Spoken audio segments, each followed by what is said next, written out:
be permanently reborn in heaven. That's not an authentic Dharma teaching. Okay, so this is one way that we can filter Dharma teachings and see. So then we go on to the next one, and there are different translations for this. Right thought is the first one that I saw. This is how I learned this list when I was younger, right thought. But right resolve and right intention are also used. I like resolve and intention, rather than right thought. Because right thought just makes it sound like the thoughts that go through your head, and that's certainly part of it. If we catch ourselves thinking hateful, angry, jealous, greedy thoughts, well, we want to stop that and remind ourselves this isn't the path out of suffering. Indulging these kinds of thoughts aren't the path out of suffering. But resolve and intention are good. So the way we define this specifically is, first of all, harmlessness. And here we're talking about nonviolence. And nonviolence, not just physical violence, but kind of an emotional or mental violence as well. And having goodwill towards beings. So it's the resolve to cultivate this kind of mind. This mind of harmlessness.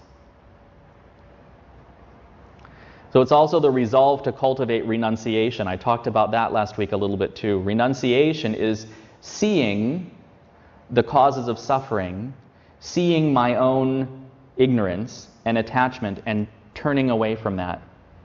So when I feel that attachment to something, I stop and I say, this is not the path out of suffering. I'm going to turn my back on that. So that's this resolve to turn away from our ignorance, from our attachment and aversion. And then this next one is called seclusion from pleasures. So this has to do with the resolve to avoid indulging our attachments. So it's related to renunciation. And this is related to harmlessness. Seclusion from pleasures and renunciation are related to harmlessness because we cause harm when our attachment and aversion are challenged. This is the connection here. If you think about it, every time that we do something wrong, it's because we think we're going to get what we want, right? Or when our ability to get what we want, or keep what we have, or avoid what we don't want is challenged or threatened in some way. That's when we get mad at people. That's when we lash out and act in a harmful way. So this is the connection with harmlessness. And so this is right thought, resolve, or intention. And then right speech. This one's a little bit easier. Avoiding divisive speech. Divisive speech means, we can think of it a lot like gossip. That's one way of looking at it. It's any speech that is designed to create conflict. So if I go to you and I say, you know, Kwang Yun, she said this about you and she said that, and, you know, I'm trying to convince you that you shouldn't like her. I'm trying to get you on my side and my opinion with her. Right? This is divisive speech. Happens a lot, doesn't it? Not with you, personally, right? Just in general. Yeah. Yeah. And then there's avoiding harmful speech. Harmful speech would be, I think bullying would be an example of harmful speech. But also any kind of speech in which we're encouraging others to go after suffering. Come on, you should come out with me. You should come out with me. We're going to go get drunk, and then we're going to race around in our cars, and et cetera, et cetera. This would be another kind of harmful speech. So encouraging people to create negative karma, but also just being mean and bullying. We can think of this all as harmful speech. And then idle speech. Idle speech would be sitting around, laughing about cartoons or whatever, just, nonsense talk, wasting time through speech. I fail at this one on a regular basis. But that's idle speech. So we should at least try to cut down on our idle speech and have our speech revolve more around undoing ignorance and the causes of suffering. And then lying. This one's pretty obvious too. What happens when somebody lies? Often the lie grows. Then you have to remember your lie. But you told this lie to this person, another lie to that person, and you have to keep them straight. And then if people find out that you've lied, well, then your reputation is damaged and they feel disappointed, so then they suffer. Maybe they had a good opinion of you and then they don't. So this is all the suffering that comes with lying. Now, specifically for monks and nuns, we have a vow against lying, and of course it's in the 5 precepts for lay people too. Specifically for monks and nuns, we're not supposed to lie about spiritual attainment. So if I sat here and I said, well, I am so enlightened, and so you should all bow to me, and then you should all sign over your bank accounts and your houses and give me all your cars and things, because I am so incredibly enlightened. I just destroyed that vow for myself. So there are some different meanings for this, not lying in different contexts. But we can think of this as just in general. Any kind of lies, probably not a good idea. Now, of course, sometimes there are lies that people tell to avoid suffering. Like back in college, obviously long before I became a monk, I had a girlfriend who got a really, really, really terrible perm. And she opened the door, and I was like, hi. And she said, what do you think? Do you like it? I said, yeah, it's really nice. So I think there are contexts, obviously, in which maybe withholding the truth a little bit is perhaps the most compassionate thing to do. We just need to use our own wisdom to determine when.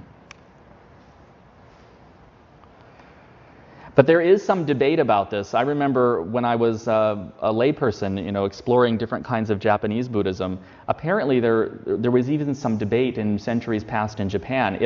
If an axe murderer comes to your door and says, is your father home? I'm here to kill him.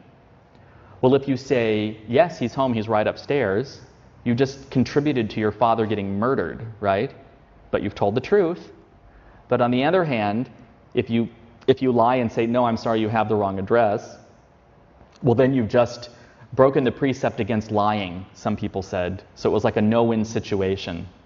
Obviously, if we ever think we're in a position where 2 precepts are in conflict with one another, then we need to determine what is the course of action that will cause the least suffering for everyone involved.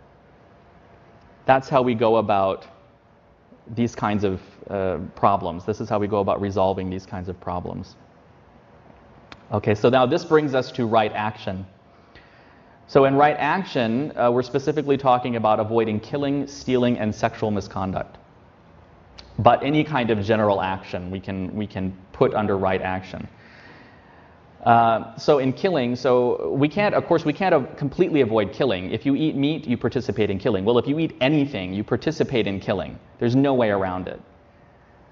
There are some people who are vegetarian and they say, well, I'm vegetarian because I want to avoid killing. But then they're just eating more plants and vegetables and grains and things to make up for the food that they're not getting through not eating meat, right? But then we spray pesticides all over those grains and plants, and that kills all kinds of sentient beings. Plowing the fields to plant grain and vegetables, that kills all kinds of sentient beings. Harvesting them, cutting all those plants, kills all kinds of sentient beings. There's no way around killing. Every time you take a step, you're killing sentient beings. So here, avoiding killing means avoiding purposeful killing, in particular purposeful killing, particularly killing out of anger and hatred and jealousy and so on. I would also talk about lazy killing. So if there are mosquitoes around and you're thinking, well, I could close the window or I could put on some mosquito repellent, but it's just so much easier to keep, slapping them and killing them. That would also not be right under this avoiding killing. We're not really doing it out of anger or anything. We're just doing it out of laziness. So we should avoid killing, and we should also avoid stealing. Not just material things, but we should also avoid stealing time and opportunities from others. So at work, lying to undermine your coworker's chance for advancement so that you can get that promotion, that would also be a kind of theft. So we should think about it in these broader terms. And then finally, there's avoiding sexual misconduct. So this would be avoiding promiscuity, avoiding sexual activity with someone who's too young, avoiding sexual activity with someone else's partner or boyfriend or husband or wife or whatever. This would all be sexual misconduct. Now there's a traditional text that comes from an Indian monk named Atisha, and he went into much more detail than the Buddha ever did. And then he was talking about where you have sex and the time of day and these kind of other much more specific things as part of sexual misconduct, what constituted sexual misconduct. I think some of these things change with culture. I mean, for example, what constitutes someone who's too young in modern America? Well, if you went 200 years ago, 15, 16 years old was a normal age to get married. Now it's considered strange in our culture, right? So some of these things change a little bit with culture and time. But again, we can use our own wisdom. So not causing harm through sexual activity. This would be a good general way to think of it. Harm for ourselves and harm for others. This would be a good general way to think about avoiding sexual misconduct. Okay. And since this is a rather long topic, I am going to stop here today and ask if you have any questions about this or anything else you've been thinking of lately related to the Dharma. We're talking about the three seal, about the non-self. Mm-hmm. So what difference the non-self and in Bhajnaparamita Sutra, what difference the non-self and the emptiness? Ooh, okay. Well, we can think of non-self as part of emptiness. This is how I think of it. Non-self is the idea of emptiness applied to us. Usually when we talk about emptiness, we're talking about the external world. That's how many Buddhist thinkers have approached that talk of emptiness. But basically, I don't see a difference. So it's just empty. Non-self is just emptiness applied to persons, applied to ourselves. Yeah, that's a good question. Thank you. Kwon-Yun? Yes, I do have questions. On the right action, the first one, avoiding killing. Last year we have really huge problem at our house. I guess our house, it was built in 1948. So we get when it rains, we got a lot of ants that coming, and of course we feel really bad that we had to clean it up. But that was my husband's job. It's part of my job. But I feel really bad that having him clean it up instead of me. It's just like if he do it, if he does it, it's the same like I do it. And also that a couple of years ago, we had termite problems, so we have to have the termite company come in and seal our house. We know that we both acknowledge that we did massive killing, but how do we do? Is there any way to protect our house, our property,